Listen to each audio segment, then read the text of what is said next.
Who's there? Nay, answer me. Stand and unfold yourself. What, is Horatio there? A piece of him. Oh, welcome, Horatio.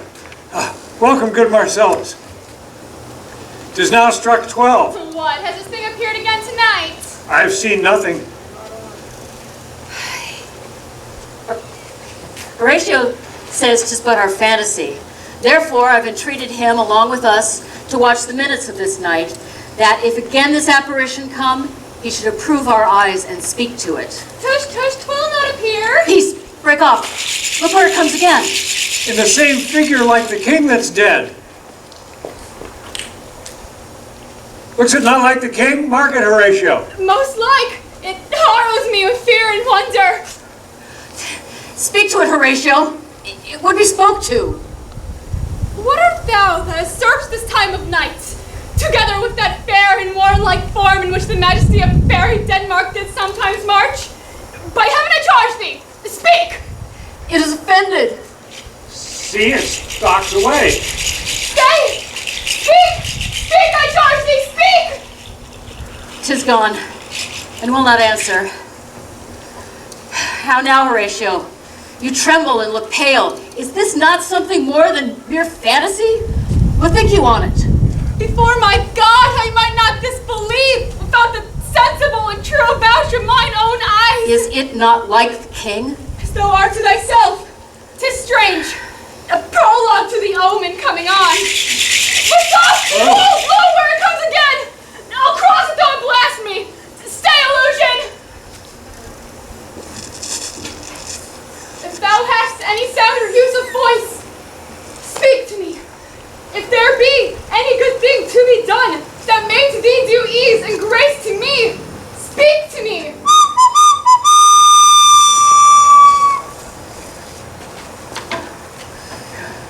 Stay and speak! Stop me, Marcellus! Shall I strike it with my partisan? You shall not stand! It's here! 'Tis gone. We do it wrong, being so majestical to offer it this show of violence. For it is like the air, invulnerable, and our vein blows malicious mockery. It was about to speak when the cock crew. That it started like a guilty thing upon a fearful summons. It faded on the crowing of the cock. No spirit dare stir abroad so hallowed and gracious as that time. So have I heard, and do in part believe it. Break we our watch up, and by my advice, let us impart what we've seen tonight unto young Hamlet, for upon my life, this spirit, dumb to us, will speak to him.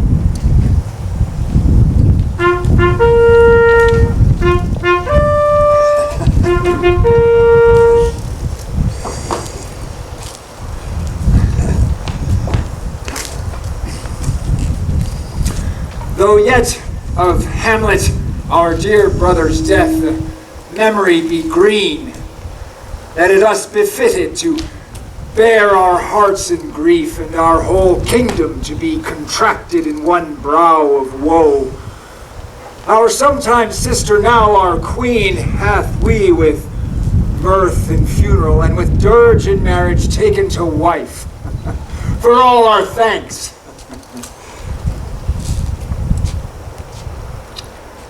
Now, Laertes, what's the news with thee? You spoke of some suit. What is it, Laertes? My dread, lord, your leave and favor to return to France, from whence, though willing, I came to Denmark to show my duty in your coronation. Yet now I must confess that duty done, my thoughts and wishes bend again towards France, and bow them to your gracious leave and pardon. Have you your father's leave? What says Polonius? Hath my lord wrung from me my slow leave by laborsome petition, and at last, upon his will, I sealed my heart consent. I beseech you, do give him leave to go.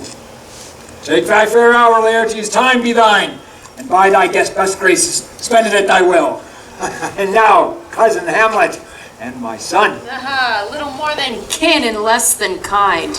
How is it the clouds still hang on you? Not so, my lord, for I am too much in the sun. Good Hamlet, cast cast thy knighted colour off, and let thine eye look like a friend on Denmark. Thou must not forever with thy veiled lids seek thy noble father in the dust. Thou know 'tis common, all that lives must die, passing through nature to eternity. Aye, madam, 'tis common. If it be, why seems it so particular with thee? Seems, madam. Nay, it is, I know not seems. 'Tis not alone my inky cloak or customary suits of solemn black that can denote me truly.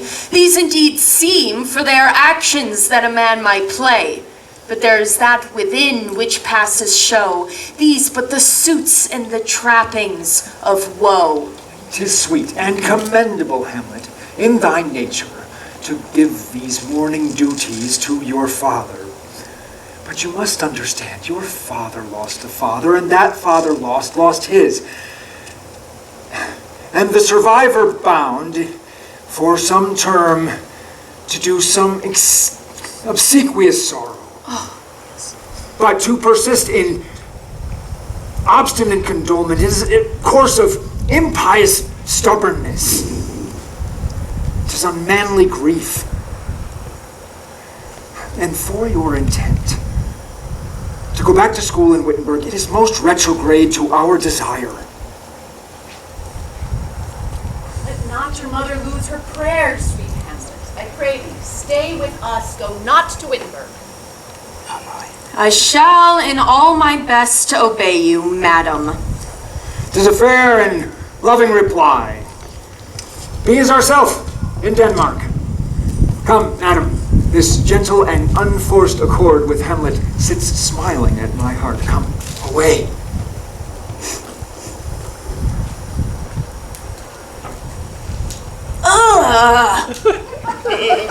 That this too sullied flesh would melt, thaw, and resolve itself into a dew, or that the everlasting had not fixed his canon against self-slaughter. Oh God, God! How weary, stale, flat, and unprofitable seem to me all the uses of this world. Ah, fie on it. That it should come to this. But 2 months dead, but nay, not so much, not 2. Oh, God, must I remember? Why, so good a king that was to this heaven and earth, why she would hang on him as if increase of appetite had grown by what it fed on, and yet, within a month, let me not think on it. Frailty, thy name is woman. A little month, married with my uncle, my father's brother, but no more like my father than I to Hercules. Oh, most wicked speed, to post with such dexterity to incestuous sheets. It is not, nor it cannot come to good. But break my heart, for I must hold my tongue. Your lordship! Oh, Horatio, I am glad to see you well. But what come you from Wittenberg? My lord, I came to see your father's funeral. Do not mock me, fellow student. Methinks it was to see my mother's wedding. Indeed, my lord, it followed hard upon. Thrift, Horatio. The funeral baked meats did coldly furnish forth the marriage tables. Would I had met my dearest foe in heaven, or ever I had seen that day, Horatio. Oh, my father. Methinks I see my father. Where, my lord? In my mind's eye, Horatio. Oh, I saw him once. He was a goodly king. He was a man. Take him for all in all, I shall not look upon his like again. My lord, I think I saw him yesternight. Saw who? My lord, the king, your father. The king, my father. Well, for God's love, let me hear. 2 nights together had Marcellus and Francisco on their watch. In the dead waste in the middle of the night, then thus encountered a figure like your father. This to me in dreadful secrecy in part they did, and I with them. The 3rd night kept the watch, where as they delivered, the apparition comes. I knew your father. These hands are not more alike. Where was this? My lord, upon the platform where we watch. Did you not speak to it? My lord, I did, but answer made it none. 'Tis very strange. As I do live, my honored lord, 'tis true. I will watch tonight. Perchance it will walk again. I warrant it will. If it assume my noble father's person, I'll speak to it, though hell itself should gape and bid me hold my peace. I'll visit you upon the platform twixt 11 and 12. Your love is mine to you. Farewell. My noble father's spirit, in arms. All is not well. I doubt some foul play. Would the night were come! Till then, sit still, my soul. Foul deeds will rise, though all the earth o'erwhelm them, to men's eyes.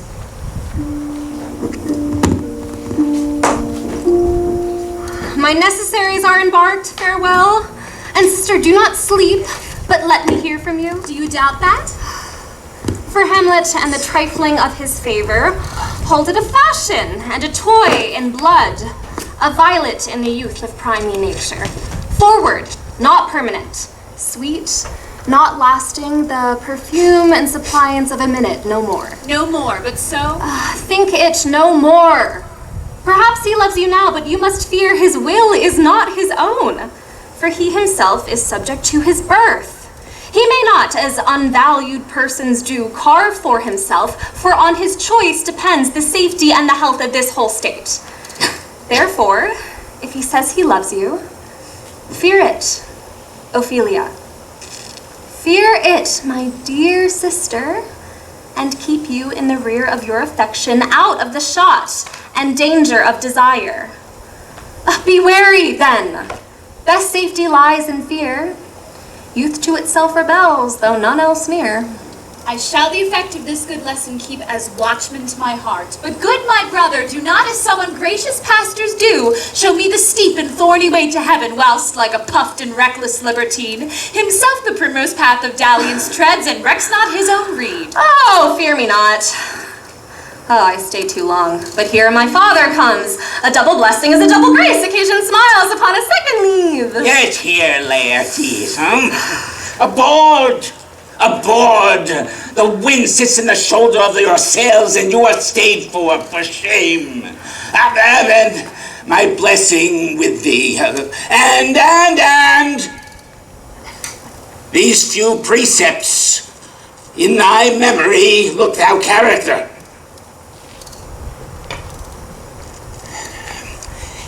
Give thy thoughts no tongue, nor any unproportioned thought his act. Be thou familiar, but by no means vulgar. Beware of entrance to a quarrel, but being in it, bear it that the opposed may beware of thee. Give every man thine ear, but few thy voice. Take each man's censure, but reserve thy judgment. Costly thy habit as thy purse can buy, but not expressed in fancy, rich, not gaudy. For the apparel oft proclaims the man, neither a borrower nor a lender be. For a loan oft loses both friend and itself, and borrowing dulls the edge of husbandry. This above all, to thine own self be true, and it must follow as the night the day, thou canst not then be false to any man. My blessing season this in thee. Farewell. Humbly do I take my leave, my lord. Farewell, Ophelia, and remember well what I have said to you. 'Tis in my memory locked, and you yourself shall keep the key of it. Farewell. What is it, Ophelia, he hath said to you? So please you, something touching the Lord Hamlet. Marry, well bethought. 'Tis told me, he very oft of late hath given you of his private time, and that you yourself of your audience have been most free and bounteous. What is there between you? Give me up the truth. He hath, my lord, of late made many tenders of his affection to me. Affection, and do you believe his tenders, as you call them? I know not, my lord, but I should think. Oh, well, Harry, let me teach you. Tender yourself more dearly, or you'll tender me a fool. My lord, he hath importuned me with love in honorable fashion. Ah, fashion, aye, that's the word. Go to. And hath given countenance to his speech, my lord, with almost all the holy vows of heaven. Springes to catch woodcocks. I know when the blood burns how prodigal the soul lends the tongue vows. These flames, daughter, giving more light than heat, extinct in both even as they are in the making. You must not take for fire. In few, do not believe his vows. I would not, in plain terms, have you from this time forth so slander any moment's leisure with words or conversation with the Lord Hamlet. Look to it, I charge ye. Come your ways. I shall obey, my lord.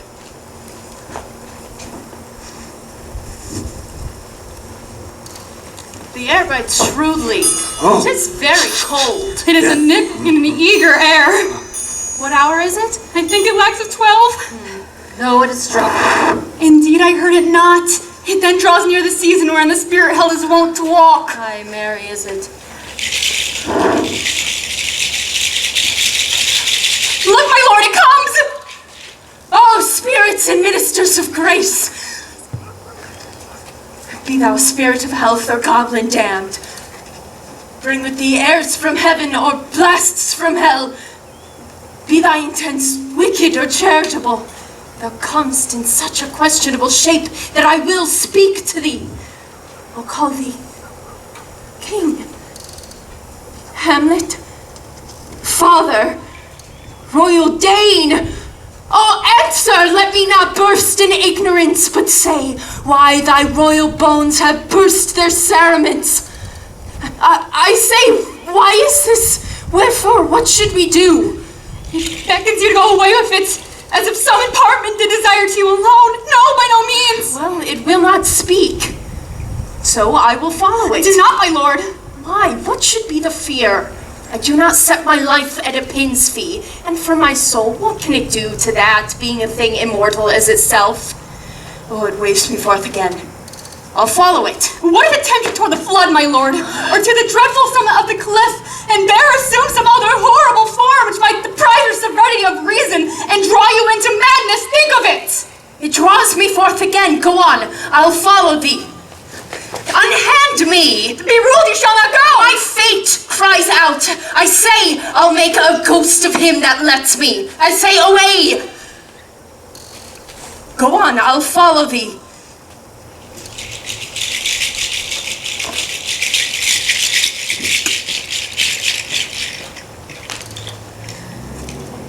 He waxes desperate with imagination. To what issue will this come? Something is rotten in the state of Denmark.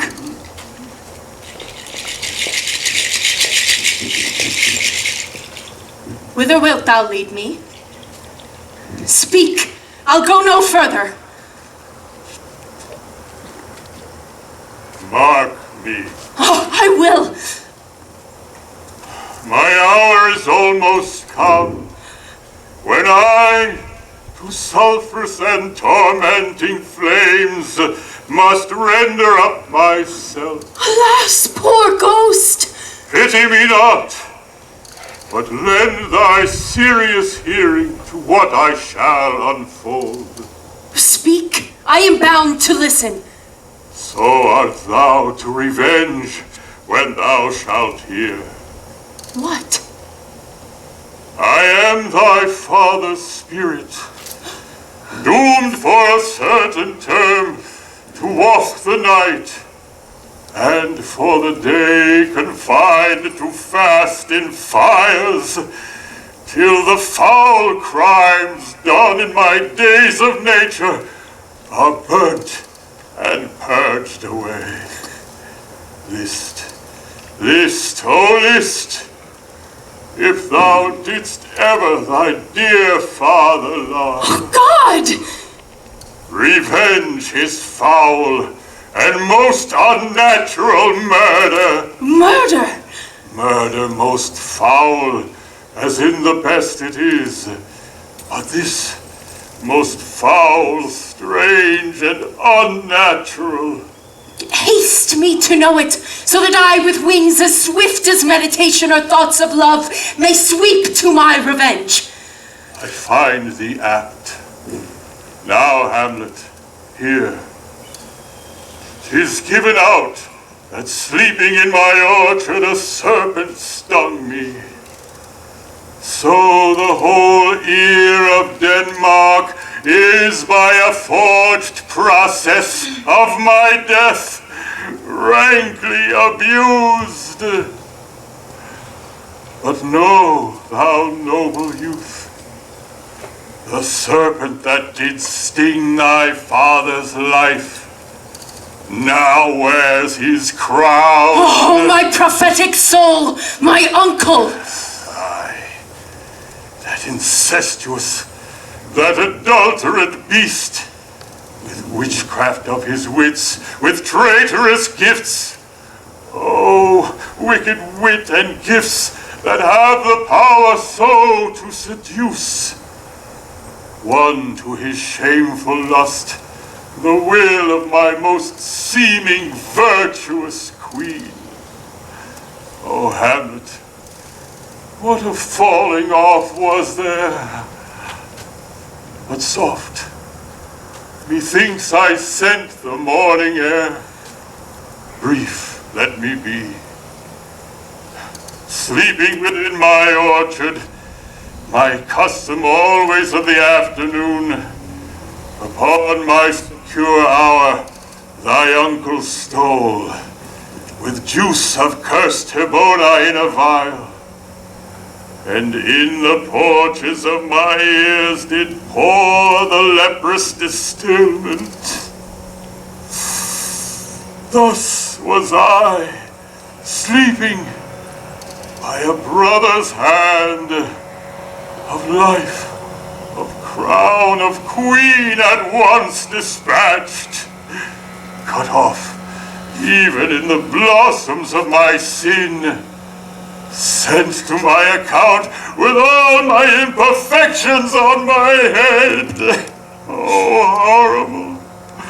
Oh, horrible! Most horrible! If thou hast nature in thee, bear it not. Let not the royal bed of Denmark be a couch for luxury and damned incest.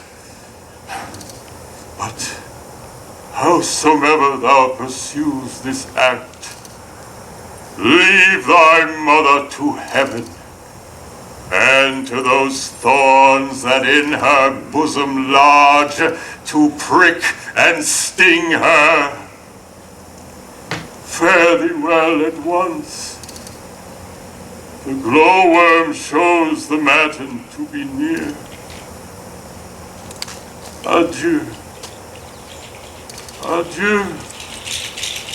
Adieu. Remember me. Oh, all you hosts of heaven, oh earth, what else, and shall I couple hell? Oh, fie! Remember thee. Yes, whilst memory holds seat in this distracted globe. Remember thee. Yes, by heaven! Oh, most pernicious woman. Oh, villain. Villain, smiling, damned villain! My table's meat, it is I set it down, that one may smile and be a villain! So, uncle, there you are. Now, to my word, 'tis adieu, adieu, remember me.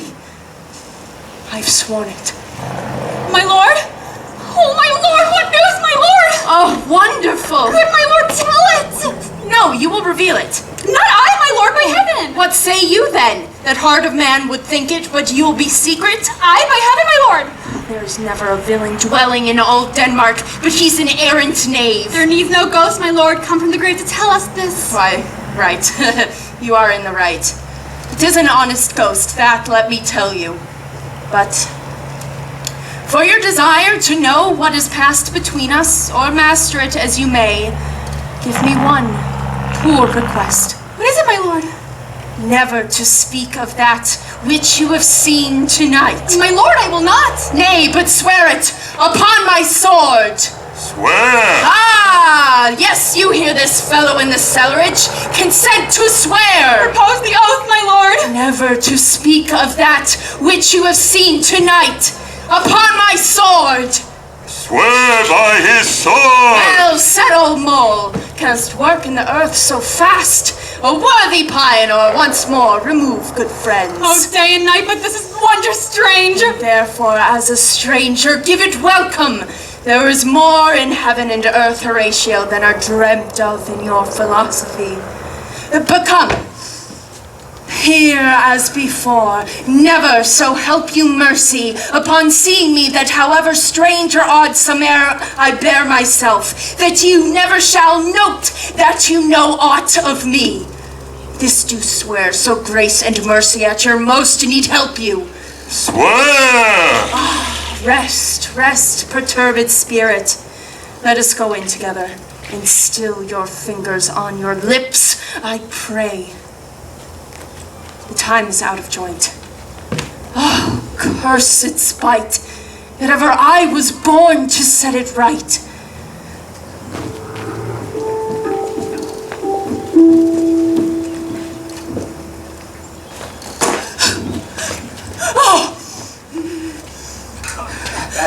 And now, Ophelia, what is the matter? Oh, my lord, I have been so affrighted. With what in the name of God?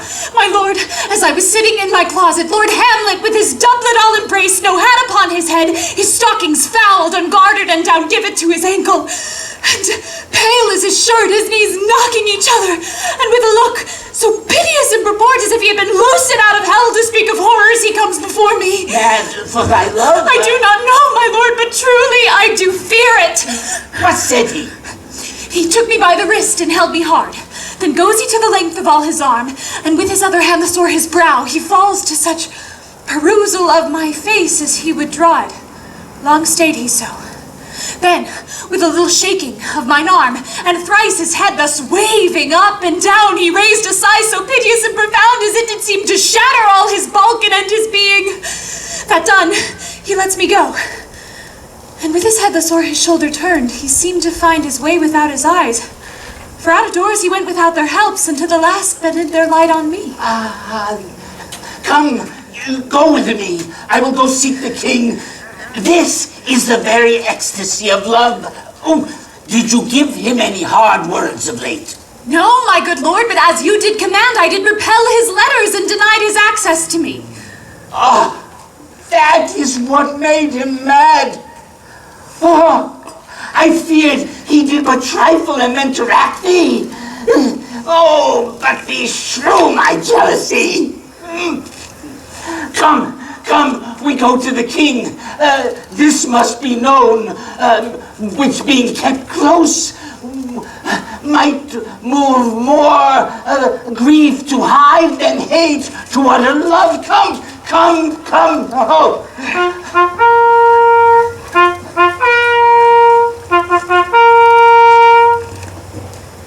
Something have you heard of Hamlet's transformation, so called? What it should be more than his father's death that has thus put him so much from the understanding of himself I cannot dream of. How now, Polonius?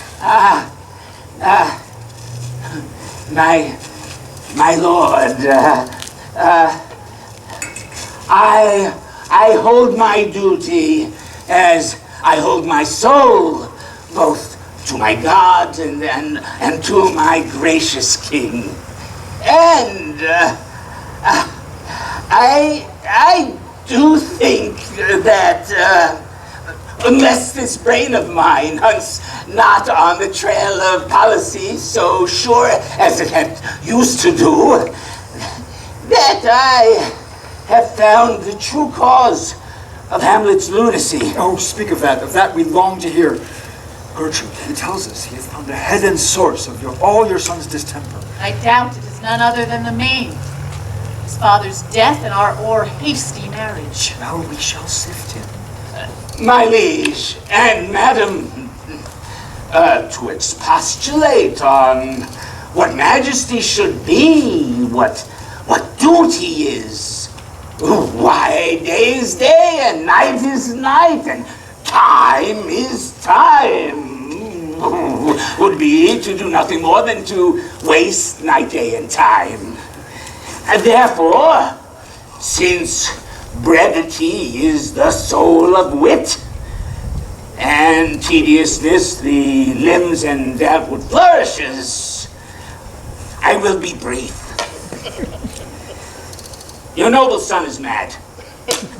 Mad call I it, for to define true madness, what is it but nothing else but to be mad?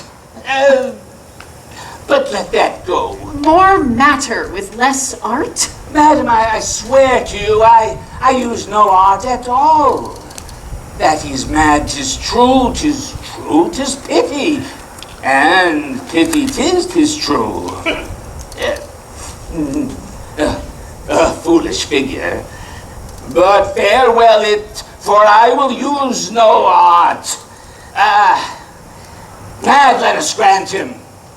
And remains for us to find the cause of this effect, or rather say the cause of this defect, for this effect defective comes by cause. Thus it remains, and the remainder thus. Prepend, I have a daughter. While she is mine, and in her duty and obedience, she hath given me mark this. Gather and surmise. To the celestial and my soul's idol, the most beautified Ophelia. Oh, an ill phrase, a vile phrase. Beautified is a vile phrase. But you shall hear. Thus, in her excellent white bosom, Came this from Hamlet to her? Madam, stay a while. I will be faithful. Doubt thou the stars are fire? Doubt that the sun doth move? Doubt truth to be a liar? But never doubt I love. Oh, dear Ophelia, I feel that these numbers I have not all to reckon my groans, but that I love thee best, oh, most best, believe it. Adieu. Thine evermore, most dear lady, whilst this machine is to him Hamlet. Thus, out of duty, my daughter gave me this, and more above hath of his solicitings, and how they fell by time, by means, and place, she has revealed to my ear. And how hath she received his love? What do you think of me? As of a man faithful and honorable. I would fain prove so. I went round to work, and my young mistress thus I did bespeak. The Lord Hamlet is a prince. Out of thy star this must not be. And prescripts I gave her to lock herself away from his resort. And he, repelled, fell into her sadness, then into a watch, thence into a fast, thence a weakness, then a lightness, and by this declension into the madness wherein now he raves, and all we mourn for. Do you think it is this? May be, very like. How shall we try it further? Oh, you know, he sometimes walks here 4 hours at a time in the lobby. So he does indeed. At such a time, I will loose my daughter to him. Pray you and I behind an arras to mark the encounter. We shall try it. But look sadly, here comes the poor wretch reading. Oh, away. Away, I beseech you. Please, both away. I will board him presently. Oh, give me leave.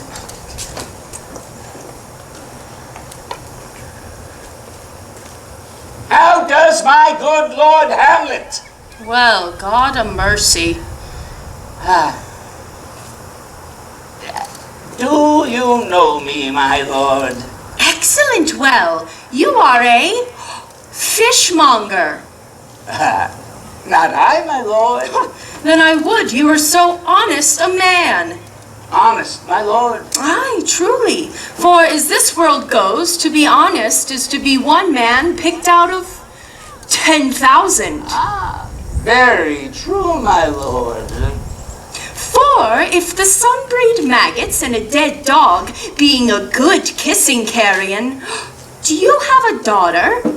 I have, my lord. Oh, well, let her not walk in the sun.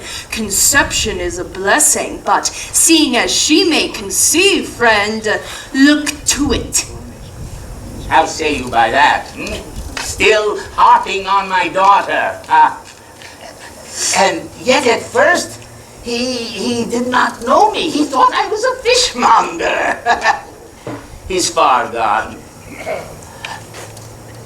But true, in my youth, I did too suffer the extremities of love. Very near this. I will speak to him again. What do you read, my lord? Words, words, words. What is the matter? Between who? I mean the matter that you read, my lord. Slander, sir. For this satirical rogue says here that old men have gray beards, that their faces are wrinkled, their eyes purging thick amber and plum tree gum, with plentiful lack of wit, and together with most weak hands. And though I most powerfully and potently believe, yet I hold it not honesty to have it set down thus. For yourself, sir, shall grow old as I am, if, like a crab, you could go backward. Though this be madness, there is method in it. Will you walk out of the air, my lord? And into my grave? That is indeed out of the air. How pregnant some of his replies are. A happiness often hit upon by those who are mad, which reason and sanity could not so prosperously be delivered of. I'll take my leave of him, and suddenly devise a means of meeting between him and my daughter. I take my leave of you, my lord. You cannot, sir, take that from me, which I would more willingly part with all. Except my life. Except my life. Except my life! My lord.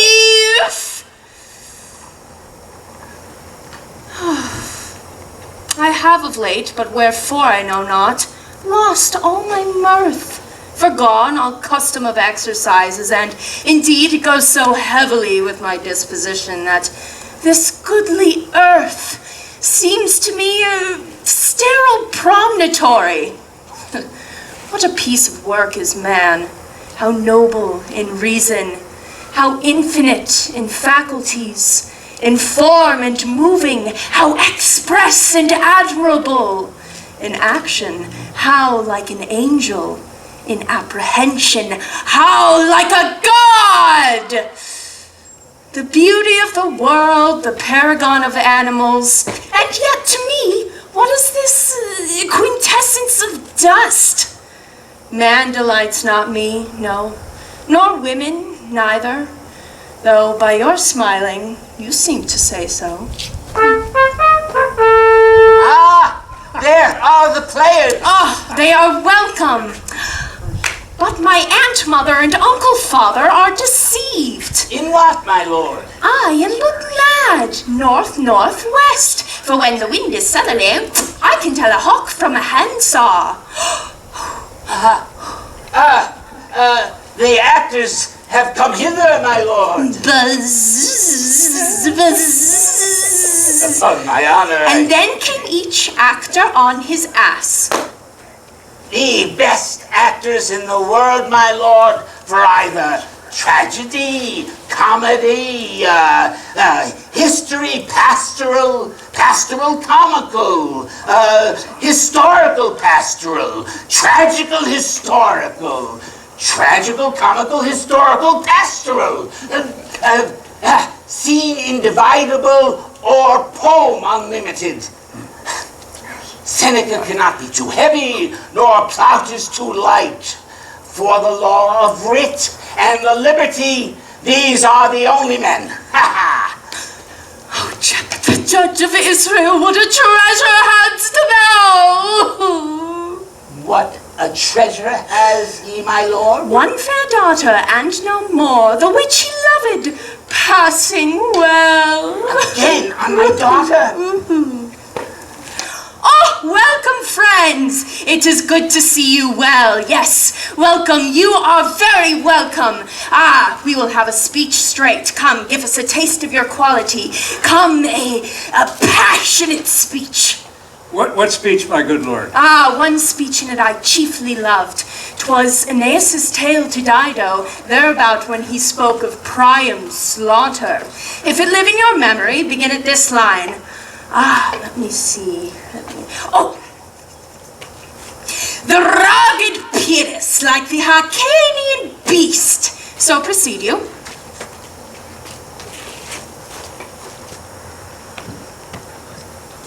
Anon, he finds him striking too short at Greeks. But who, oh woe, had seen the mobled queen? The mobled queen? That's good. Would have made Milch the burning eyes of heaven and the passion in the gods! His face is turned all red and there are tears in his eyes. Prithee, no more. Let be, let be. We'll have the rest of the speech later, yes. Good my lord, will you see them well bestowed? Do you hear, let them be well used, for they are the abstract and brief chronicles of the time. After your death, you were better had a bad epitaph than their ill report while you live. I will use them, my lord, according to their deserts. God's bodikins, man, much better. Use every man after his desert, and who shall scape whipping? Use them after your own honor and dignity. The less they deserve, the more merit is in your bounty. Take them in. Come, sirs. Follow this lord. We'll have a play tomorrow. Do you hear me, old friend? Canst thou play the murder of Gonzago? Aye, sir. Ah, very good. And you could, for need, study a speech of some dozen or 16 lines that I would write down and set in it, could you not? Aye, sir. Good, good. We'll have it tomorrow straight. Follow that lord, and look you mock him not.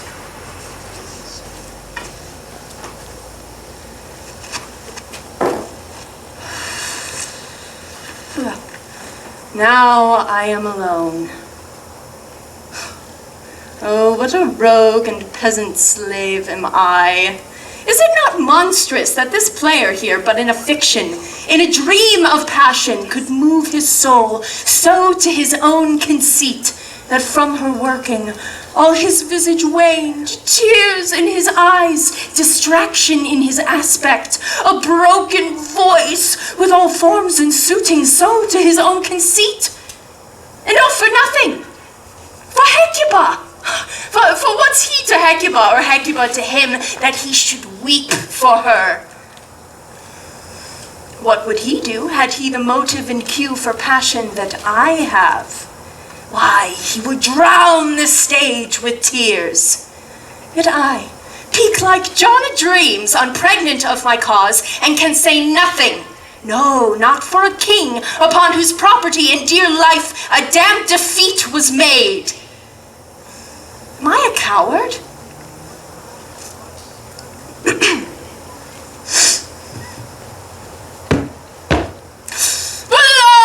Bloody villain, remorseless, treacherous, lecherous, kindless villain!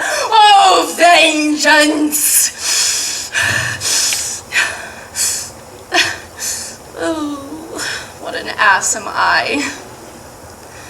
How stand I then, the son of a dear father killed, prompted to my revenge by heaven and hell, and must, like a whore, unpack my heart with words, and fall a-cursing like a very drab, a stallion, fie upon it! Fah! About my brains.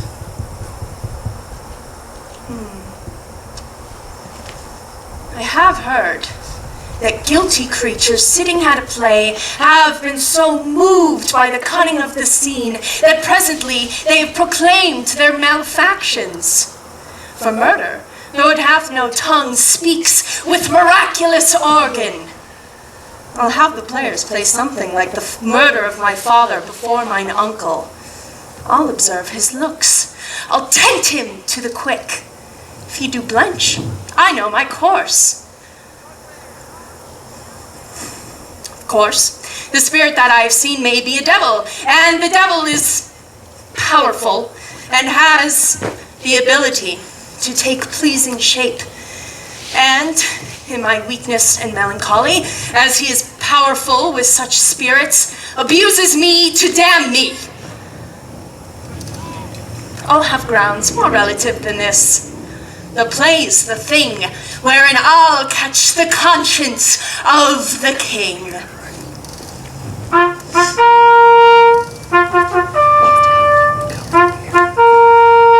Can you by no drift of conference get from him why he puts on this confusion? Did you assay him to any pastime?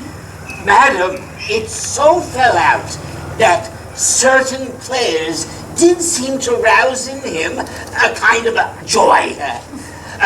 They have order this night to play before him, and he did beseech me to entreat your majesties to hear and see the matter. Why, with all my heart it doth much content me to hear him so inclined.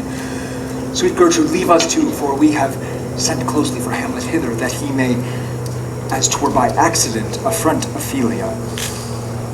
Her father and myself shall bestow ourselves, seeing unseen, and gather by him, if it be the affliction of his love or no, that thus he suffers for.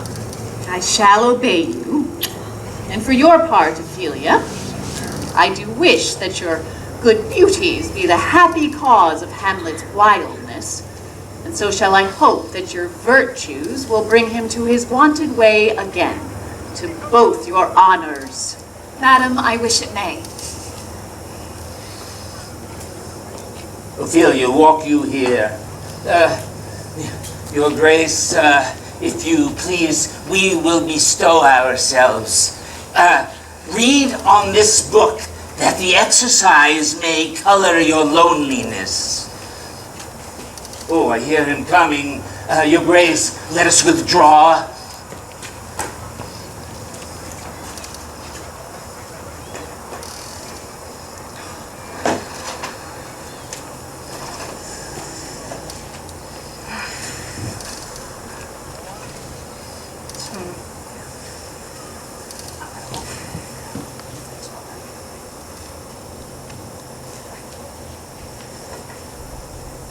To be or not to be? That is the question.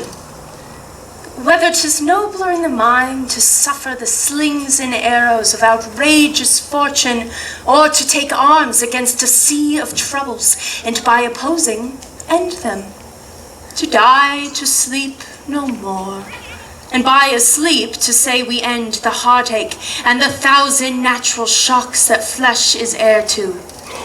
'Tis a consummation devoutly to be wished. To die, to sleep, perchance to dream.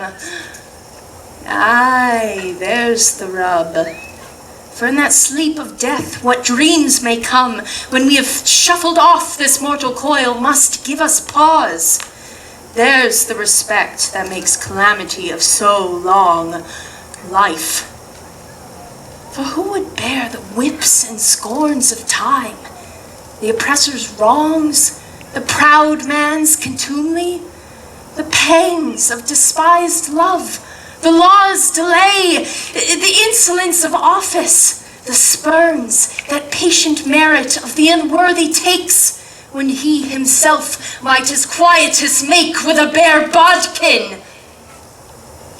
Who would fardels bear to grunt and sweat under a weary life, but that the dread of something after death, that undiscovered country from whose bourne no traveller returns, puzzles the will and makes us rather bear those ills we have than fly to others that we know not of? Thus, conscience does make cowards of us all, and thus the native hue of resolution with this regard their currents turn awry, and enterprises of great pitch and moment lose the name of action.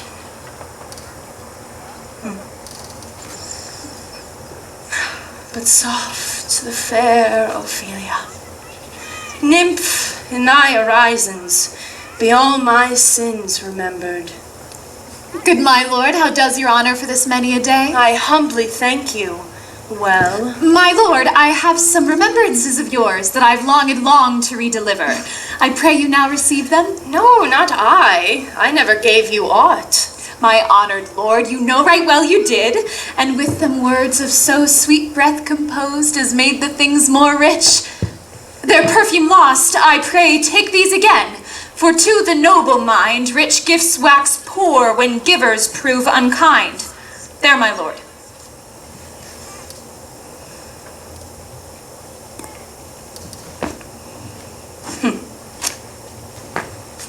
Are you honest? My lord? Are you fair? What means your lordship? That if you be honest and fair, your honesty should prove no discourse to your beauty. Could beauty, my lord, have better commerce than with honesty? Aye, truly, for the power of beauty could sooner transform honesty from what it is into a bawd than the force of honesty could translate beauty into his likeness. This was sometime a paradox, and now the time gives it proof. I did love you once. Indeed, my lord, you made me believe so. You should not have believed me. For virtue cannot so inoculate our old stock, but that we may relish of it. I loved you not. I was the more deceived.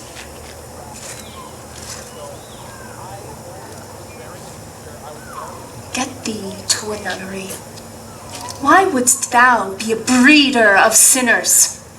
I myself am indifferent honest, and could accuse me of such things that it were better my mother had not borne me. I am very proud, revengeful, ambitious, with more thoughts at my beck than I have thoughts to put them in, imagination to give them shape, or time to act them in. What should such fellows as I do crawling between earth and heaven? We are errant knaves all. Believe none of us. Go thy ways to a nunnery. Where's your father? At home, my lord. Well, let the door be shut upon him, that he may play the fool nowhere but in his own house. Farewell. Oh, help him, you sweet heavens! If thou dost marry, I'll give you this plague for thy dowry. Be thou as chaste as ice, as pure as snow, thou shalt not escape calumny. Get thee to a nunnery, or, if thou wilt needs marry a fool, for wise men know well enough what monsters you make of them. To a nunnery go, and quickly too. Heavenly powers restore him! I have heard of your paintings too well enough. God hath given you one face, and you make yourselves another. You jig and amble, and you lisp. You nickname God's creatures, and make your wantonness your ignorance. That go too, I'll know more on it. That made me mad.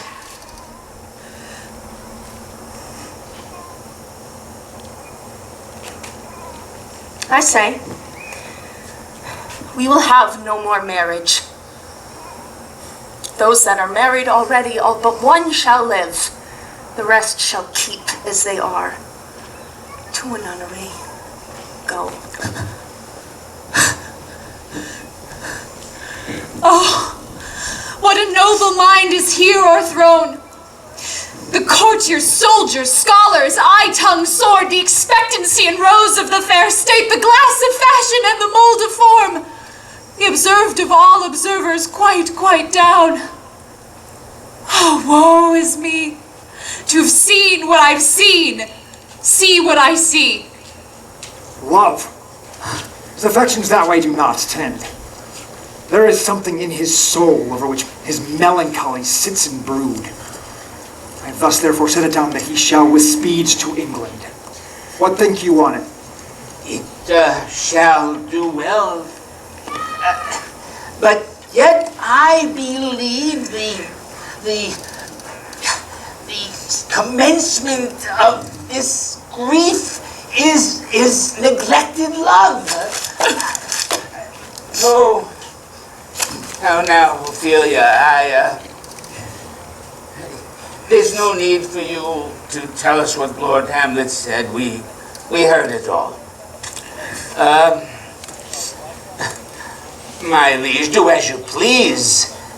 But if you hold it fit, after the play, have his queen mother beseech him to show his grief.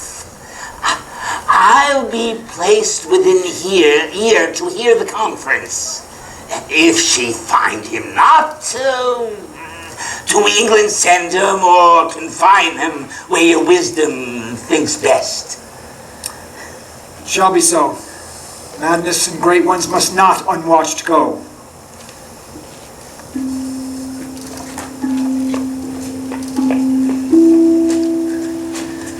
Speak the speech, I pray you, as I pronounced it to you, trippingly on the tongue. And do not saw the air with your hand thus, but use all gently, yes. Oh, and in the very torrent tempest, and as I may say, whirlwind of your passion, you must acquire and beget a temperance that may give it smoothness. I warrant, Your Honor. And be not too tame neither, but let your discretion be your tutor. Suit the word to the action to the word, with this special observance, that you not o'erstep the modesty of nature. For anything so o'erdone is from the purpose of playing, whose intention from the beginning and now was and is to hold as 'twere the mirror up to nature. I warrant we have reformed that indifferently with us, sir. Go, make you ready. Oh, my lord, will the king hear this play? And the queen too, and that presently. Very good. Bid you make the players make haste. What Horatio! Here, sweet lord, Ah, at thou art your in service. just a man as ere my conversation coped withal. Oh, my dear Nay, lord. do not think I flatter, for what advancement may I hope from thee that no revenue hast, but thy good spirits to feed and clothe thee? There is a play tonight before the king, one of which circumstance comes near the action which I have told thee of my father's death. I prithee, when thou seest the act afoot, even with the very comment of thy soul, observe mine uncle. If his guilt do not itself unkennel within one speech, it is a damned ghost that we have seen. Heed him carefully, for mine eyes will rivet to his face, and after we will both our judgments join in the censure of his seeming. Well, my lord, if you steal aught the whilst this play is playing, and escape detecting, I will pay the theft. Ah, very good. Oh, they are coming to the play. I must be idle. Go get you a place. How fares our cousin Hamlet? Oh, I prithee well of the chameleon's dish. I eat the air, promise crammed. You cannot feed capon so. I have nothing with this answer, Hamlet. If these words are not... No, nor mine now. Come hither, good Hamlet. Sit by me. No, good mother, for here's metal much more attractive. Oh, mark you that. Ah, lady, might I lie in your lap? No, my lord. I mean my head in your lap. Aye, my lord. Did you think I meant country matters? I think nothing, my lord. That's a fair thought, to lie between a maid's legs. What is, my lord? Nothing. You are married, my lord. Who, I? Aye, my lord. Oh, God, you're only jig maker. What's a man to do but be merry? For look you how cheerful my mother looks, and my father died within 2 hours. Nay, 'tis twice 2 months, my lord. So long. Nay, then let the devil wear black, for I'll have a suit of sables. Oh God, died within 2 months and not forgotten yet? Why, there's hope that a great man's memory might outlive his life half a year.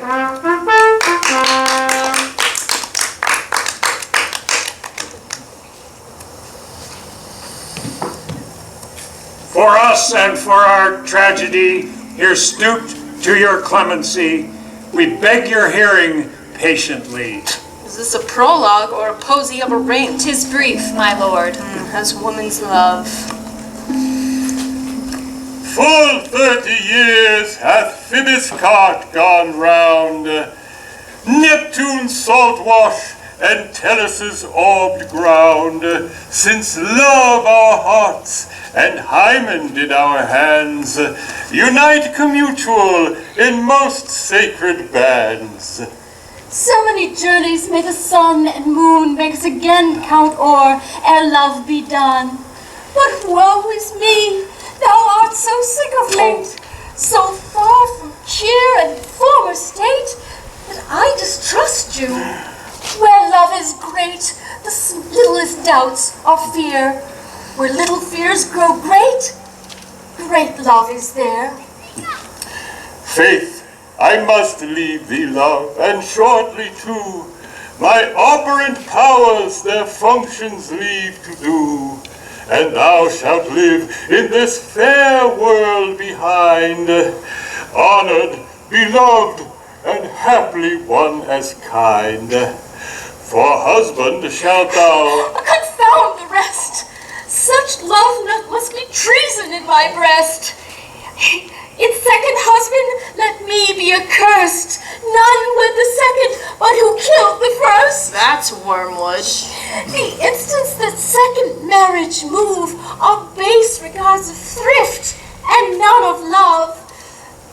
A second time I kill my husband dead, when second husband kisses me in bed. I do believe you think now what you speak, but what we do determine oft we break. Our wills and fates do so contrary run, that our devices still are overthrown. Our thoughts are ours, their ends none of our own.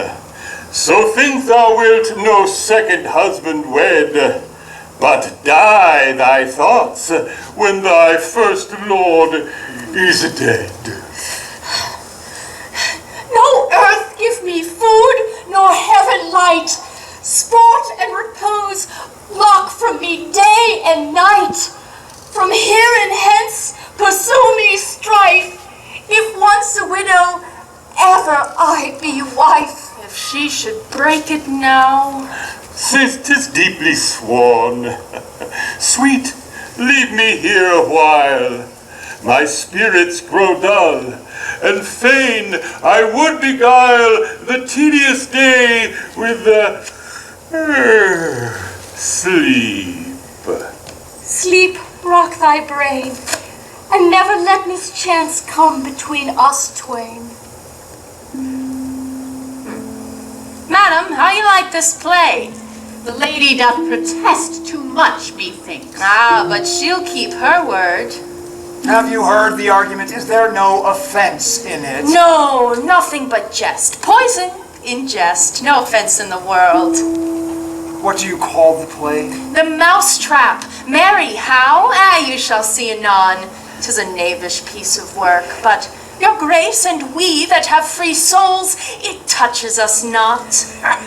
Ah, this is Lucianus, one nephew to the king. You are as good as a chorus, my lord. And I could interpret your love if I could see the puppet stallying. You are keen, my lord, you are keen.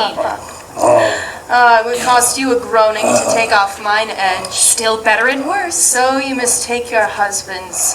Ah, come, murderer! Pox, sleep thy damnable faces. Come, the raven doth bellow for revenge.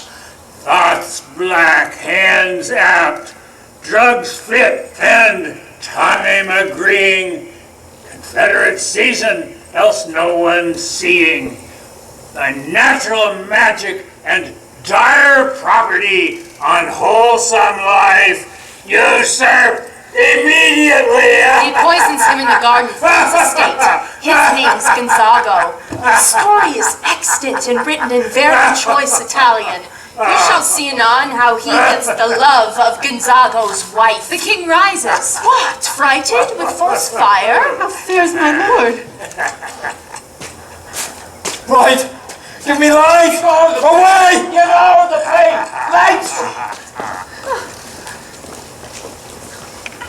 I'll take the ghost word for £1,000. Didst perceive? Very well, my Upon lord. the talk of the poisoning. I can very well note of him. Oh, My lord, the queen would speak with you, and that presently. dost thou see yonder cloud in the shape of a camel? Oh, by the mass, it is like a camel indeed. Methinks it is like a weasel. It's backed like a weasel, Or like a whale. very like a whale. Tell my mother I will see her by and by. They fool me to the top of my bent. I will come by and by. I will say so. Yet by and by is easily said. Leave me, friend.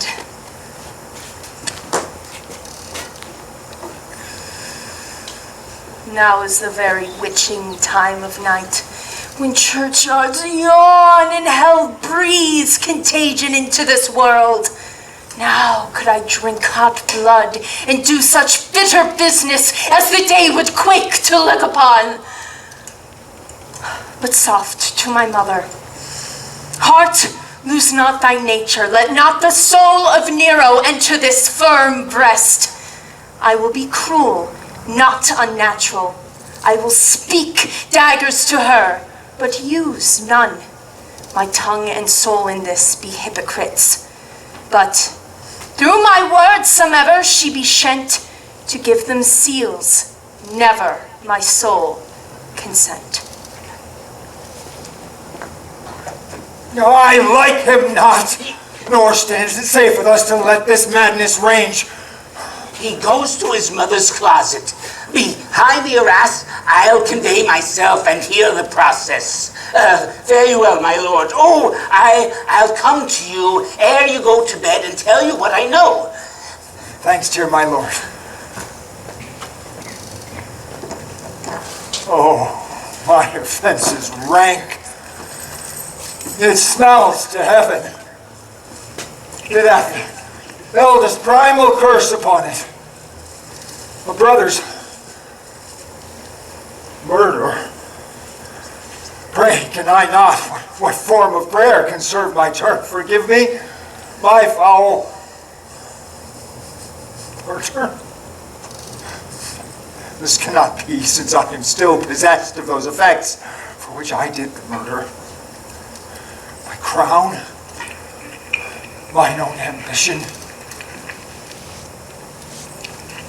and my queen. Can one be pardoned and retain the offense? Now, angels, they say, bow stubborn knees and heart with strings of steel, be as soft as the sinews of a newborn babe. May be well.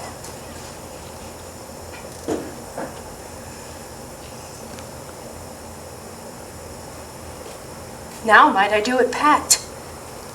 Now he is a-praying. And now I'll do it! And so he goes to heaven. And so I am revenged! Ah, no! Up, sword, and know thou more horrid head.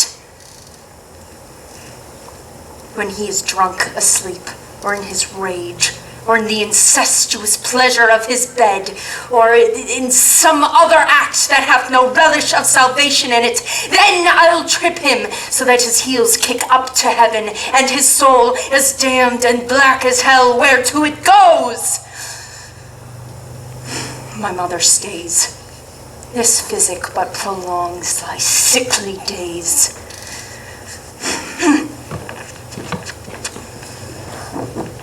My words fly up, but my thoughts remain below. Words without thoughts never to heaven go. He will come straight. Look, you lay home to him. Tell him that his pranks have been too broad to bear, and that your grace hath screened and stood between much heat and him. I'll silence myself even here. Look, you be round with him. Mother, mother, mother! Warrant me, fear me not. Withdraw, I hear him coming. Now, mother, what's the matter? Hamlet, thou hast thy father much offended. Mother, you have my father much offended. Come, come. You answer with an idle tongue. Go, go. You question with a wicked tongue. Why, how now, Hamlet? What's the matter now? Hast thou forgot me? No, by the rood, not so. You are the queen, your husband's brother's wife, and would it were not so, you are my mother. Nay, then I'll set those on you that can speak. Come, come. Now you will sit you down and shall not budge till I've set you up a glass where you may see the inmost part of you. What will thou do? Wouldst thou murder me? Help! Oh! Help! Help! Oh! Oh, now a rat! Dead for a ducat, dead! Oh! I am slain! Oh, me, what hast thou done? Nay, I know not. Is it the king? Oh, what a rash and bloody deed is this? A bloody deed. Oh, Almost as bad, good mother, as kill a king and marry with his brother. let's kill a king. Aye, it was my word. Oh, thou rash and intruding fool, farewell. I took thee for thy better. Oh, leave wringing of your hands. Peace, sit you down, and let me wring your heart. What have I done that thou dost wag thy tongue in noise so rude against me? Oh, such an act that blurs the grace and blush of modesty, calls virtue hypocrite, and takes the rose from a fair forehead of an innocent love, and sets a blister there, and makes marriage vows as false as dicers' oaths. Oh, such a deed. What deed? That roars so loud and thunders in the index. Look you here on this picture and on this, the counterfeit presentment of two brothers. This was your husband. Look you, what a grace was seated on this brow. Look you what follows. This is your husband, like a mildewed ear blasting his wholesome brother. Have you eyes? How could you leave this fair mountain to feed and batten on this sore? Huh? Have you eyes? Shame, where is thy blush? Oh, Hamlet, speak no more. Thou turns my eyes into my very soul, and there I see such black and grained spots as will not leave their taint. Well, nay, but to live in the rank sweat of an enseamed bed, honeying and making love over the nasty sty. No more, thy words like daggers enter my ears. No more. A villain, a king of shreds and patches. No more. Ah! Save me and hover o'er me, you heavenly guards. Alas, he's what mad. Would your gracious figure have you your tardy son come to chide, that lapsed in time and passion, let's go by the important acting of your dread command? Oh, say! Do not forget, this visitation is but to whet thy almost blunted purpose. But look, amazement on thy mother sits. Oh, step between her and her fighting soul. Conceit in weakest bodies, strongest works. Speak to her, Hamlet. How is it with you, lady? Alas, how is it with you that you do bend your eye on vacancy, and with the incorporeal anger do hold discourse? O my gentle son, on the heat and fire of thy distemper sprinkle cool patience. Whereon do you look? On him. On him, look you, how pale he glares. Whom do you speak this? Do you see nothing there? Nothing at all, yet all there is I see. Nor did you nothing hear? Nothing but ourselves. Look you now how he steals away. My father in his habit as he lived, look, even now how he steals out the portal. This is the very coinage of your brain, this bodiless creation. Ecstasy is very cunning in. Ecstasy? Mother, my heartbeat as yours doth temperately keep time and makes as healthful music. It is not madness that I have uttered, mother, for love of grace. Confess yourself, repent what's to past, avoid what is to come. Do not throw the compost on the weeds to make them rancor. Oh, Hamlet, thou hast cleft my heart in twain. Then throw away the worser part and live purer with the other half. Good night, mother. But go not to my uncle's bed. Assume a virtue if you have it not. Refrain tonight, and that will lend a kind of easiness to the next abstinence, the next more easy. Again, good night. And for the same, Lord, I do repent. But heaven hath pleased it so to punish me with this, and this with me, that I must be their scourge and minister. I will bestow him, and will answer well the death I gave him. So again, good night. I must be cruel only to be kind. This bad begins, and worse remains behind. Oh, if words be made of breath and breath of life, I have no life to breathe what thou hast said to me. I must to England, you know that. Oh, alack! I had forgotten it was so concluded on. This fellow shall set me packing. I'll lug the guts to the neighbor room. Good night indeed. This counselor is now most still, most secret, most grave, who was in life a foolish prating knave. Come, sir, to draw an end with you.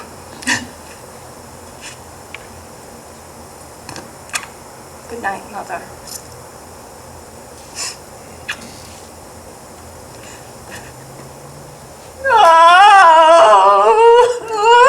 These sighs, these profound heats, you must translate.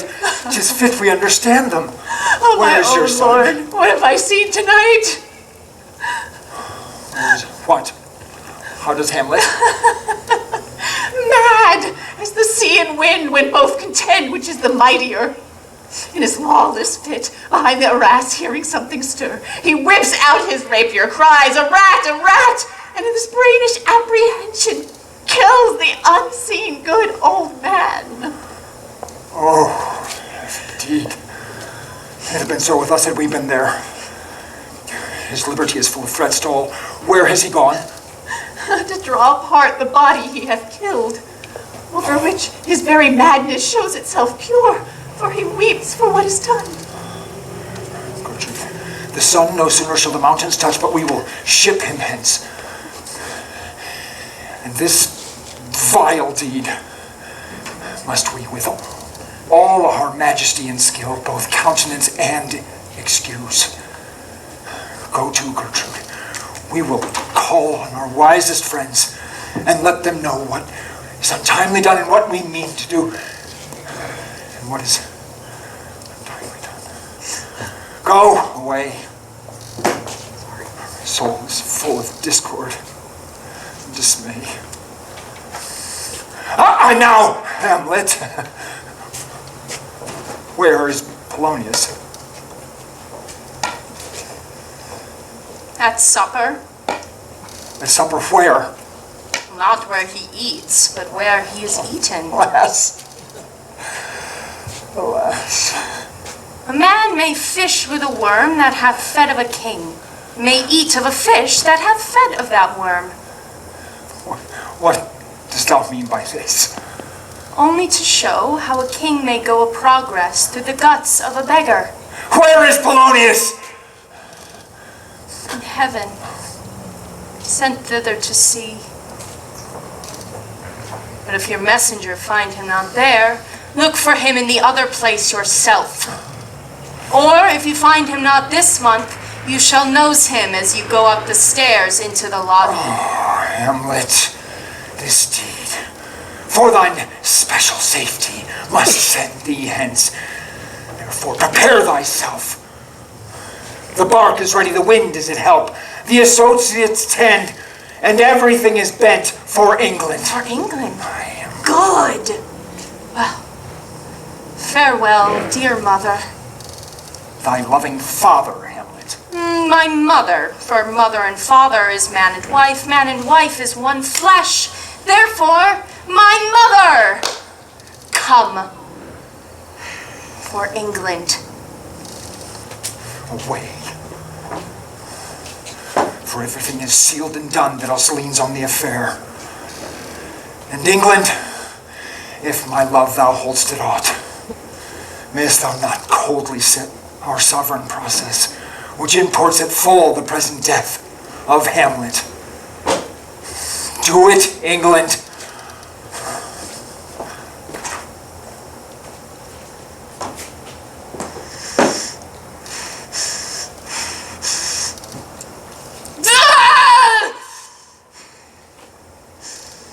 How all events do inform against me and spur my dull revenge. I do not know why I live yet to say this thing's to do, sith I have cause and means and strength, and the means and will to do it. How stand I, then, to have a father murdered, a mother stained, with all excitements of my reason and blood, and let all sleep? From this day forth, let all my thoughts be bloody or be nothing worth.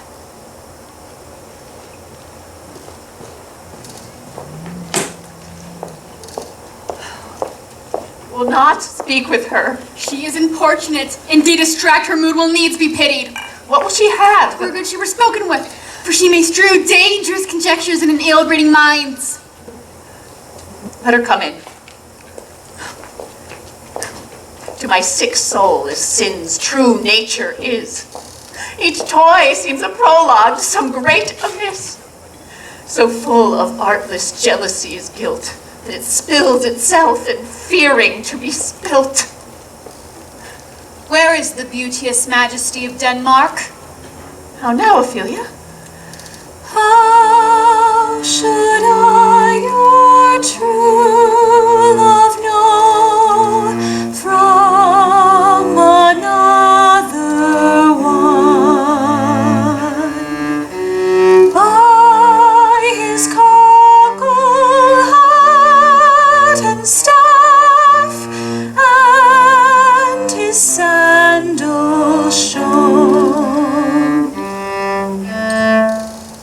lady, what imports this song? Say you? Nay, pray you, mark. He is dead and gone, lady. He is dead and gone. At his head a grass green turf, at his heels a stone. Nay, but Ophelia, Pray you, mark. white his shroud as the mountain snow. Alas, look here, my lord.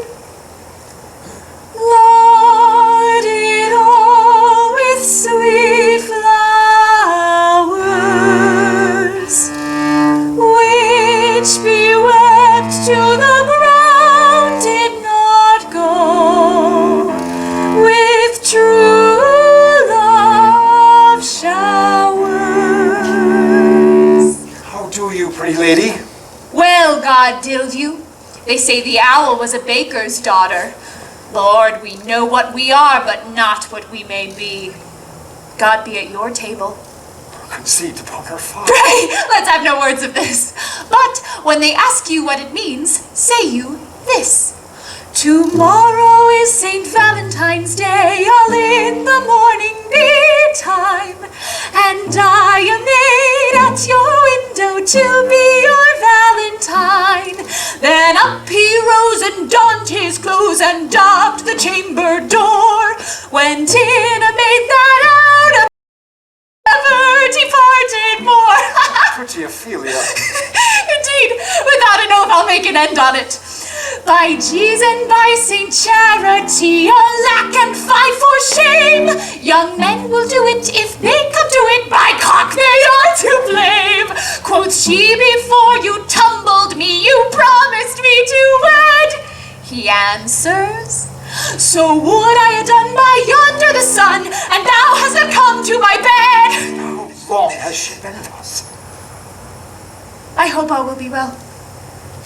We must be patient. But I cannot choose but weep to think they would lay him in the cold ground. My brother shall know of it. And so I thank you for your good counsel. Come, my coach. Good night, ladies. Good night, sweet ladies. Good watch, I pray Good you. night. Follow her Good close. night. Oh, this is the poison of deep grief. It springs all from her father's death, and now behold. Gertrude, when sorrows come, they come not single spies, but in battalions. First her father slain, next your son gone, and he the most violent author of his own just remove. Oh, poor Ophelia, divided so from herself and her fair judgment. Alack, what noise is this? What's the matter? Where is my father? He is dead. But not by him. Came him dead! I'll not be juggled with. To hell, allegiance! I dare damnation! I will be revenged most thoroughly for my father! Laertes, that I am guiltless of your father's death, shall as level to your judgment appear as day to your eye. Oh, now what noise is this? Oh, Rose of May. Dear maid, kind sister, sweet Ophelia. Oh, heavens! Is it possible a young maid's wits should be as mortal as an old man's life? They bore him barefaced on the bier. Hey, nani, nani, hey, nani. And in his grave rained many a tear. Fare you well, my dove? Hadst thou thy wits and didst persuade revenge, it could not move thus. You must sing a downa. Call him a downa. Oh, how the wheel becomes it. It is a false steward that stole his master's daughter. It's nothing's more than matter. There's rosemary. That's for remembrance. Pray you, love, remember. And there's pansies. That's for thoughts. A document in madness. Thoughts and remembrance fitted. There's fennel for you. And columbines. There's rue for you. And here's some for me. We may call it herb of grace on Sundays. You must wear your rue with a difference. And there's a daisy. I'd give you violets, but they withered all when my father died. They say he made a good end. For bonny sweet Robin is all my joy. Thoughts and afflictions, passion, hell itself she turns to favor and to prettiness. And will he not come again? And will he not come again? No, no, he is dead. Go to thy deathbed. He will never come again. His beard was as white as snow, all flaxen was his poll. He is gone, he is gone, and we cast away moan. God have mercy on his soul.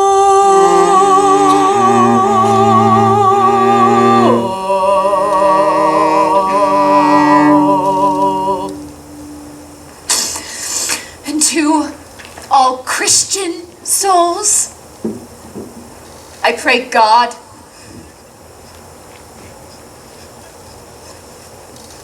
God be with you. Do you see this, O God? Laertes, I must commune your grief, or you deny me the right. Be you content to lend your patience to us, and we will jointly labor with your soul to its due content. Let this be so. His means of death, his obscure funeral, no trophy, sword, nor hatchman o'er his bones, no noble right, nor formal ostentation, that I must call it in question. And so you shall, and where the offense is, let the great axe fall. Laertes, Hamlet hath thy noble father slain, but you must not think that... How now, Osric, what news? Letters, my lord, from Hamlet. These to your majesty, and this to the queen. From Hamlet? Who brought them? Sailors, my lord. I saw them not. Laertes, you shall hear them. Leave us.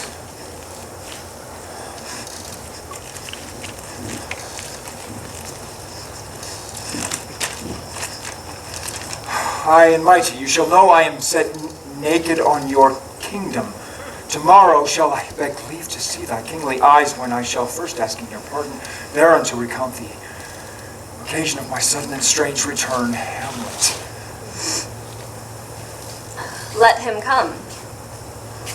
It warms the very sickness in my heart that I shall live and tell him to his teeth, thus didst thou.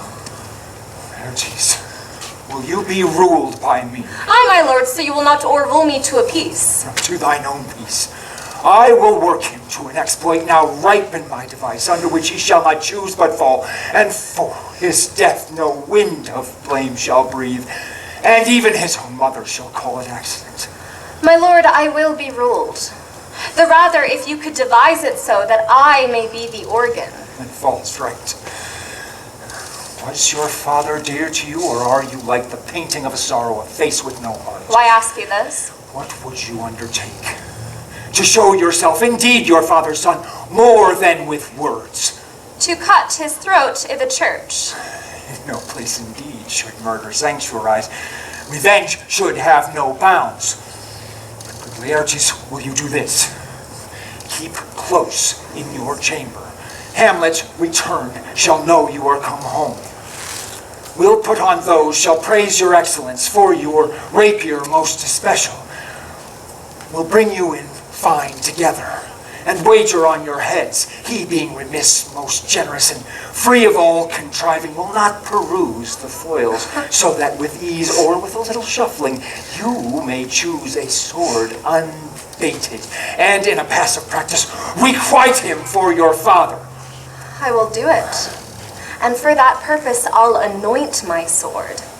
I bought an unction of a mountebank. I'll touch that point with a contagion, so that if I gall him slightly, it may be death. Let's further think on this.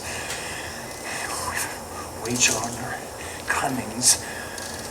When in your motion you are hot and dry, and that he calls for drink, I'll have prepared a chalice for the nonce, whereupon but sipping, if by chance he should escape, your venom stuck, our purpose may hold there. One woe, does tread upon another's heels, so fast they follow. Sweet wife. Your sister's drowned, Laertes. Drowned? Where? There's a willow grows askant the brook, that shows his hoar leaves in a glassy stream. Therewith fantastic garlands did she make, of crow flowers, nettles, daisies, and long purples, that our liberal shepherds give a grosser name, but our cold maids do dead men's fingers call them.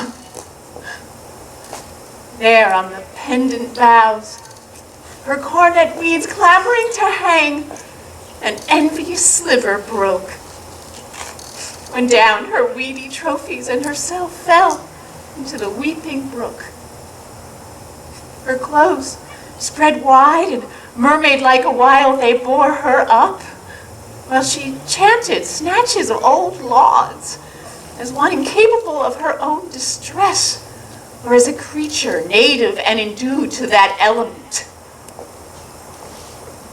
But long it could not be, for, poor wretch, her garments, heavy with their drink, pulled her down from melodious lay to muddy death. Alas, then she is drowned. Drowned. Too much of water hast thou, poor Ophelia, and therefore I will forbid my tears. Adieu, my lord. I have a speech o' fire that fain would blaze, but that this folly drowns it. Gertrude, how much I had to do to calm his rage. I fear this will start again. Let's follow.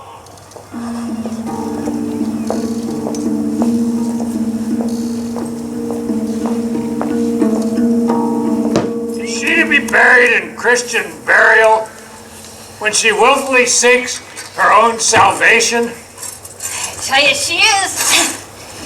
Therefore, make her grave straight. The crowner has sat on her and finds it Christian burial. Oh, how can this be unless she drowned herself in her own defense? Tis said so.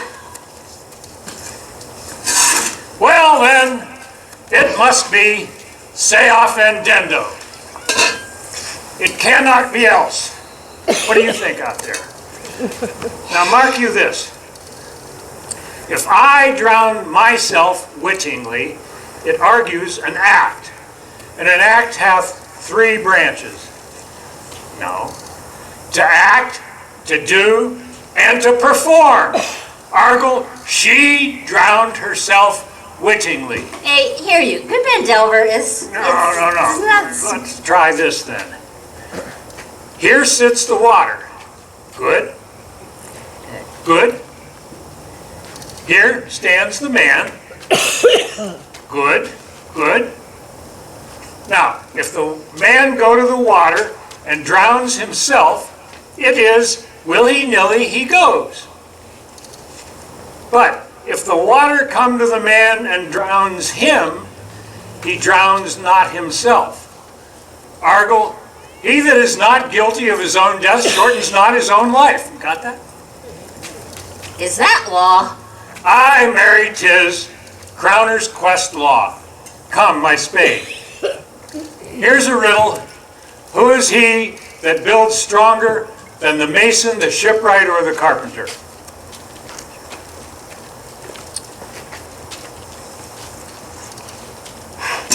The gallows maker.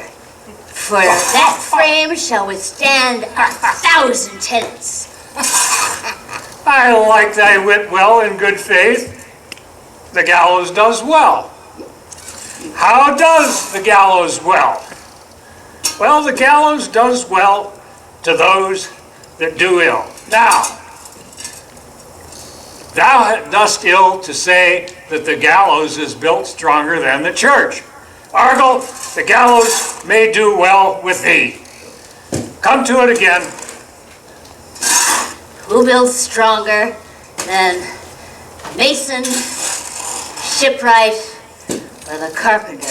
Mary, tell me that and unyoke. Very, now I can tell it. To it. An ass, now I cannot tell it. Oh, no, cudgel thy brains no more about it. For thy dull ass shall not mend his pace with beating. And when you are asked this question next, say, a grave maker, for the houses he makes will last for eternity.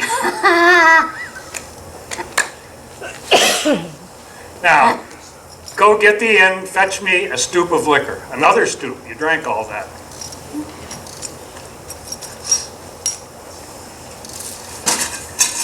In youth, when I did love, methought it was very sweet to contract with a time for my behold. Grave making. Custom hath made in him a property of Methought there was a nothing Even of me. so, the hand of little employment hath the daintier sense. But age, with his stealing steps, This skull had a tongue hath drawn once, me and into could its clutch, sing. Aye, my lord. and then Why hath may not shipped this me into be the the land. skull of my lord such a one, As if I had who went never to been praise such. my lord such a one's horse when he went to beg it?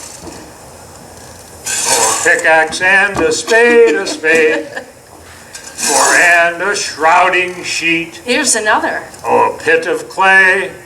Why for may to not be this made be the skull of a lawyer? for such a guest Where as be me? his quiddities now? His quilities, his cases, his tenures, his tricks? I'll speak to this Pickaxe fellow. and a spade, Whose grave is this, sirrah? Mine, sir. Think it must be thine, for thou liest in it. Oh, you lie out on it, sir, but it is not yours. For my part, I do not lie in it, yet it is mine. But thou dost lie in it, to be in it and say it is thine. 'Tis for the dead, not for the quick. Therefore thou liest. Well, 'twas a quick lie, sir, and yet again from me to you. What man do you dig it for? For no man, sir. What woman then? None neither. Who do you dig it for? Well, for one that was a woman, sir, but rest her soul, she's dead. How absolute the knave is. We must speak by the card, or equivocation will undo us. How long have you been a grave maker? Oh, well, of all the days of the year, sir, I came to it the day that our last King Hamlet o'ercame Fortinbras. How long is that since? Cannot you tell that, sir? Every fool can tell that. 'Twas the day young Hamlet was born, he that is mad and sent to England. Aye, marry. Why was he sent to England? Why, because he was mad. and he shall recover his wits there, but if it do not, it is no great matter there. Why? Well, 'twill not be seen in him there, because there the men are as mad as he. Ah, well, how came he mad? Very strangely, they say. How strangely? Faith, even with losing his wits. Oh, upon what ground? Why, here in Denmark. And I have been sexton here, man and boy, some 30 years. How long will a man lie in the earth ere he rot? Oh, if he be not rotten before he dies, as we have many pocky corpses about these days that can scarce hold the laying in, he will last you some 8 year or 9 year. Now a tanner will last you 9 year. Well, why he more than another? Why, his hide is so tanned from his trade, it will keep out the water a great while, and your water is a sore decayer of your horse and dead body. Now, here's a skull, sir. This skull hath lain in the earth some 23 years. Whose was it? A horse and mad fellows it was. Whose do you think it was? Nay, I know not. Well, a pestilence upon him for a mad rogue. He poured a flagon of Rhenish on my head once. This same skull, sir, was Yorick's skull, the king's jester. Let me see that. Alas, poor Yorick. I knew him, Horatio. Man of infinite jest and fancy. I rode on his back 1,000 times. Now, how abhorred in my imagination it is. My gorge rises at it. Where be your jibes now? Your gambols? Your flashes of merriment that were wont to set the table at a roar? Not one to mock your own grinning, quite chap-fallen. I tell you, get thee to my lady's chambers and tell her, paint an inch thick, to this she must come. Make her laugh at that! Prithee, Horatio, tell me one thing. What's that, my lord? Dost thou think Alexander looked to this fashion in the earth? E'en so. And smelt so? Oh, pah! E'en so, my lord. To what base uses we may return, Horatio. Why may not imagination trace the noble dust of Alexander till they find it stopping a bunghole? Twere to consider too curiously to consider so. No, faith, not a jot, but to follow him thither. But soft a while. Who is this they follow? The king, the queen, the courtiers, and with such maimed rites. The course doth betoken that he did with desperate hand fordo his own life. 'Twas of some estate. Couch we a while and mark. That is Laertes. Very noble youth. Mark. Lay her in the earth, and from her fair and unpolluted flesh may violets spring. I tell thee, a ministering angel shall my sister be. What, the fair Ophelia? Sweets to the sweet, farewell. I had hoped thou shouldst have been my Hamlet's wife, sweet maid. I thought thy bride bed to have decked, not to have strewn thy grave. Oh, treble woe. Fall 10 times treble on that cursed head. Hold off the earth a while till I have caught her once more into my arms. Now pile your dust upon that quickened dead till of a flat a mountain you have made. What is he whose phrase of sorrow, whose grief bears such an emphasis that conjures the wandering stars and makes them stand like wonder-wounded hearers? This is I, Hamlet the Dane! Devil take thy soul! Take thy fingers from my throat, though I am not splenitive and rash. I have in me something dangerous, which like thy wisdom fear, pull out thy head. Watch him asunder. My lord, be quiet! I will fight with him on this theme till my eyelids no longer wag. What theme? I loved Ophelia, for 30,000 brothers cannot with all their quantity of love make up my sum. What wouldst thou do? He is mad, Laertes. Swoon, show me what thou do. Would fight, would weep, would fast, would tear thyself, drink of isle, eat a crocodile. I'll do it. Dost thou come here to whine? Throw thyself in her grave to outshine me. I'll be buried quick with her, and so will I. Ah, nay, and thou mouth. I'll rant as well as thou. This is a mere madness, and thus a while the fit will work upon him. Hear me, sir. Why do you use me thus? I loved you ever. But let it be. Hercules himself may do what he may. The cat will mew. The dog will have his day. Wait a minute, Horatio. Strengthen your patience in our last night's speech. We'll put the matter to the present push. Good Gertrude, set some watch over your son. This grave shall have a living monument. An hour of quiet thereby may we see. Till then, in patience our proceeding be.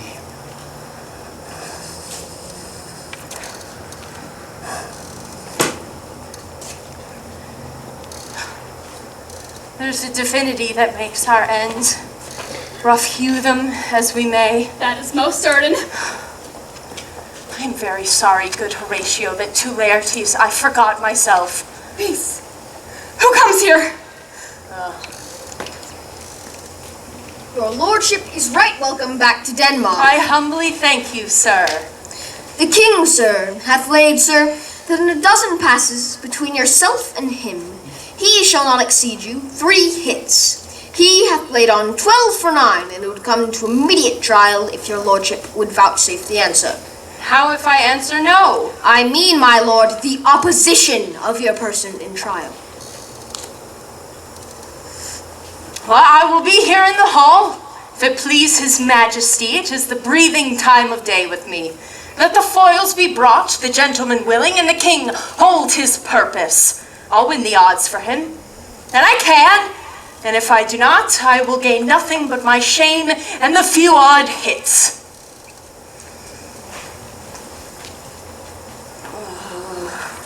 You will lose, my lord. Nay, I do not think so. Since he's been in France, I have been in continual practice. Thou would not think that ill all's here about my heart. But it is no matter. Nay, good my lord. No, it is but foolery. 'Tis the kind of gain-giving that would perhaps trouble a woman. If your mind dislikes anything, obey it. I will forestall the repair hither and say you are not fit. No, faith, not a jot. We defy augury. There's a special kind of providence in the fall of a sparrow. If it be now, 'tis not to come. If it is not to come, it be now. And if it be not now, yet it will come. The readiness is all. Since no man of aught knows, what is it to leave betimes? Let be. Come,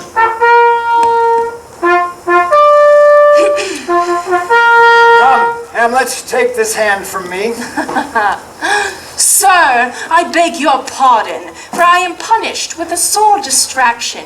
What I have done, I here proclaim, was madness. Was it Hamlet wronged Laertes? Never Hamlet. Hamlet denies it. Who does it then? His madness. Why, I have shot my arrow o'er the house and hit my brother. I am satisfied in nature. I do receive your offered love like love and will not wrong it. I embrace it freely. I will this brother's wager frankly play. Give us the foils. Come on. Come, one for me. I'll be your foil, Laertes. In mine ignorance, your skill shall, like a star in the darkest night, stick fiery off indeed. You mock me, sir. No, sir, by this hand. Give them the foils, young Ostrich. Cousin Hamlet, you know the wager. Very well, my lord. Your grace has laid the odds on the weaker side. I do not fear it. I have seen you both. But since he is better, we have therefore odds. This one is too heavy. Let me see another. This likes me well. These foils have all a length? Aye, my good lord. Set me the stoup of wine on the table. If Hamlet should get the first or second hit, or quit in answer of the third, the king shall drink to Hamlet's better breath, and into the cup a union shall he throw, richer than that which 4 successive kings in Denmark's crown have worn. Come, bring me the cup. The king drinks to Hamlet. Let's begin, and judges, bear a wary eye.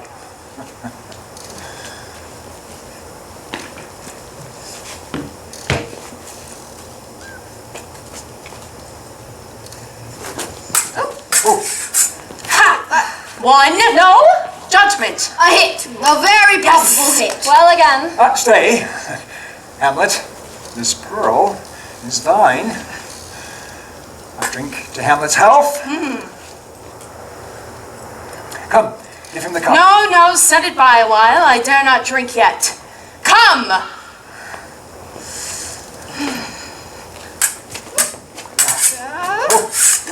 Ha! Another hit. What say you? A touch, you confess it. Our son shall win. You scant of breath. Here, come take my napkin, rub thy brows. The queen caresses to thy fortune. Do not drink. I will, my lord. I pray you pardon me. It is the poison cup. It is too late. No, set it by and by. Come, let me wipe thy face. My lord, I'll hit him now. I do not think... And yet it is almost against my conscience. Come, Laertes, you do what dally. I prithee, pass with your best violence. I am afeard you make a wanton of me. Oh, say you so? Come on. Ha! Nothing neither way. Have at you now. Ow! Nay, come again. Look for the queen there, ho! My Leon dies. How is it, my lord? How is it, Laertes? Why, as a woodcock to my own springe, Osric. I am justly killed with mine own treachery. How does the queen? She swoons to see them bleed. No! The drink! Oh, my good Hamlet! The drink! Drink! My head! Treachery. Let the door be locked. Vengeance! I'll seek it out! It is here, Hamlet! Hamlet, thou art slain! In thee there is not half an hour's life. The treacherous instrument is in thy hand, unbaited and envenomed. The foul practice hath turned itself on me. Thy mother's poisoned. I can no more. The king's to blame. Point in venom too. Then venom to thy work! Oh, friends, I am but hurt. Drink off this poison. Is thy union here? Follow my mother! It is justly served. It is a poison tempered by himself. Extreme forgiveness with me, Hamlet. My father's death come not upon me, nor thine upon me.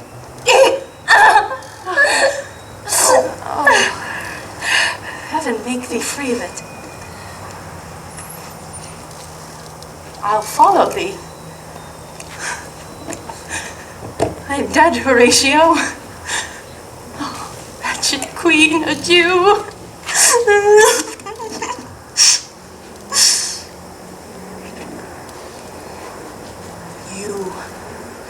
You who are but pale and tremble at this chance, who are but mutes or audience to this act, had I time! But as the Sergeant Death is swift in his arrest, oh, I could tell you. Let it be. Horatio, I'm dead. Thou livest. Report me and my cause aright to the unsatisfied. Never believe it. I am more antique Roman than a Dane. There's some liquor left. By heaven, as thou art a man, give me the cup. Let go! By heaven, I'll have it.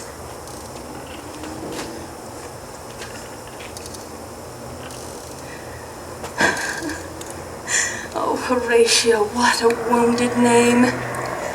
Things standing thus unknown shall I leave behind me. If thou didst ever hold me in thy heart, absent thee from felicity a while, and in this harsh world, draw thy breath in pain to tell my story.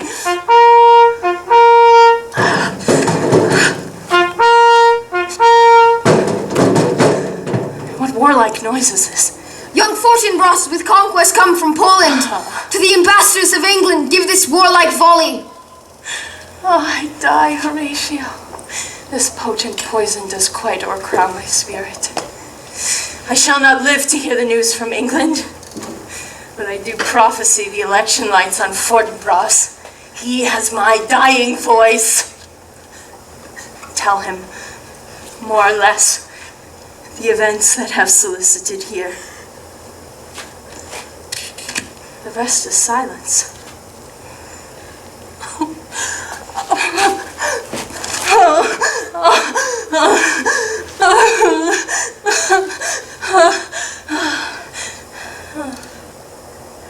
Now cracks a noble heart. Good night, sweet prince. And flights of angels singing thee to thy rest.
This evening, and thanks for staying with us all the way to the happy ending.